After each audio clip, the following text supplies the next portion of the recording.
बाबा सत्संग करने जाते हैं। जो ये कथा चल रही ना, इसको भी सत्संग कहते हैं। तो राम जी भोले बाबा सत्संग करने जाते हैं और भोलेनाथ की जो पहली पत्नी थी उनका नाम था माँ सती। तो मैया सती भी जाती है सत्संग करने।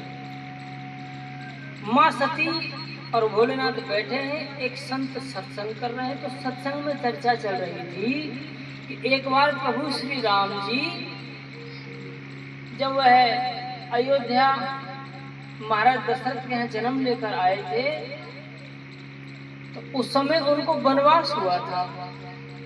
कथा में ये कथा चल रही थी, वनवास हुआ था। और वनवास होने के बाद मेरे राम जी जिस समय माँ जानकी जी का हरण कर लिया था दुष्ट रावण ने, उस समय मेरे राम जी मैया जानकी जी को खोज रहे, माने ढूंढ रहे हैं।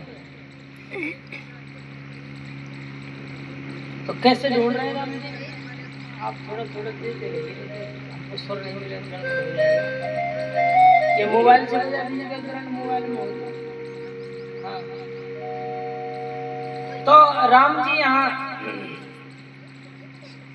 ढूंढ रहे हैं और माँ जानकी जी के लिए प्रभु श्री राम क्या कहते हैं, देखो दो चीज समझ लो। भगवान राम का जो अवतार हुआ वो मर्यादा पुरुषोत्तम थे, तो उन्होंने हमको मर्यादा में जीना सिखाया राम जी ने। लेकिन भगवान कृष्ण ने जो कुरुक्षेत्र में गीता का उपदेश दिया, भगवान कृष्ण कहते हैं मैंने जो कह के बताया तुम वो करो, और राम जी कहते हैं मैंने जो करके दिखाया है आप वो करो।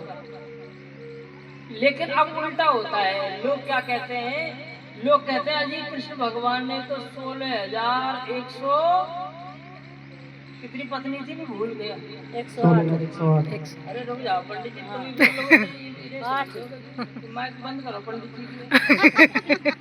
मैया ने याद करा दो बच्चों। हाँ जी, कितने विवाह है? 16,108 किसने किए जी? कृष्ण के भगवान है।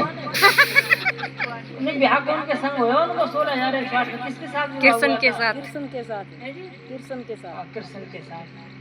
मैया सही बता रही है, बट डर के बता रही है। मैंने हमारे मन से पूछिए। अरे जब आपको पता है तो खूब जोर से बोलो, ठाकुर जी का नाम ही तो बोल रहे हैं। भगवान के साथ द्वारकाधीश भगवान के साथ विवाह हुआ, 16,108 कन्याओं को विवाह हुआ। लेकिन आज कलयुग के लोग क्या कहते हैं, भगवान ने इतने विवाह किए, अगर हम 2-4 शादियां कर लें तो क्या बुराई है। लेकिन उनको ये नहीं पता है भगवान ने तो विष पिया था। पूतना मौसी भगवान की जब छठी पूजने वाली थी ना, बच्चे की छठी पूजती है ना, तभी जहर अपने आंचल से लगाकर भगवान को पिलाने आई थी। लेकिन भगवान ने जहर भी पिया, ठाकुर जी फिर भी बच गए। अब किसी को जहर पिला दो, पहले जहर पियो उसके बाद शादी करना। भगवान ने 7 दिन 7 रात 7 कोस के गिरिराज पर्वत को उठाया, और कहाँ उठाया? ये किन्न की उंगली के नख पे, नख माने नाखून। आज का आदमी कोई 700 ग्राम का ही पत्थर उठा के दिखा दे और 7 सेकंड दिखा दो, 7 दिन 7 रात तो बहुत दूर है। लेकिन होड़ किसकी करते हैं? भगवान ने इतनी शादी किया था, हम 2-4-10 शादी कर ले तो कौन बुराई है। भगवान ने तो राम जी न जाने कितने भक्तों का उद्धार किया था।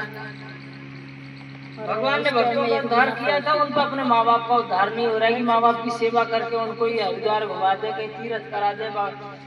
मैं आपको इससे ज्यादा क्या बुरी बात बताऊं, लोगों का जीवन बीत जाता है, घर में खूब रुपया है, पैसा है, मौज है, दाल रोटी अच्छे से मिल रही है, लेकिन कभी उन्होंने अपने माँ बाप के लिए, कभी उन्होंने अपने पितरों के लिए, कभी उन्होंने अपने देवी देवताओं के लिए प्रभु का नाम तक नहीं लिवाया। जबकि यदि किसी के घर में, ध्यान से सुनिएगा, जिसके घर में औलाद ना होती हो और जिसके घर में बरकत ना होती हो, माने खूब प्रयास कर रहे हैं फिर भी बच्चे आगे नहीं बढ़ रहे, वो 1% नहीं 1 करोड़% लिख लेना दिल दिमाग में कि उनके घर में उनके देवी देवता उनसे खुश नहीं है, उनके माँ बाप उनसे खुश नहीं है। और जिनके देवी देवता खुश होते हैं, माने पितृ खुश होते हैं, और जिनके माँ बाप घर में खुश होते हैं, उनका घर दिन दुगना और रात चौगुना बढ़ता ही चला जाता है। संत कहते हैं राम झरोके बैठ के और सबका मुजरा ले, और जैसी जागी चाकरी ताको ते सूझे। ये भोले बाबा बैठे हैं, हम और आप सब इनको स्नान कराते हैं, लेकिन तुम ये बस समझना ये बाबा मंदिर में ही बैठे तो मंदिर में बंद नहीं। संत कहते हैं राम झरो के बैठ के, माने भगवान वहीं से बैठे बैठे हमको आपको सबको देख रहे हैं कि हमारी क्या औकात है, हम किस लायक हैं, हमको क्या देना है और क्या नहीं देना है। अरे हम तो सिर्फ अपनी चिंता करते हैं, अपने परिवार की चिंता करते हैं, हम सिर्फ अपनों की चिंता करते हैं, लेकिन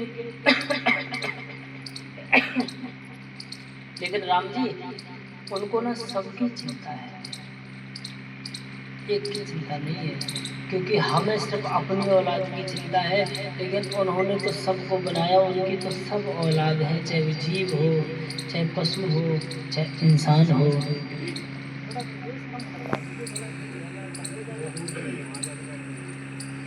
बोलो भोलेनाथ की जय। हमारी कथा कहाँ चल रही थी?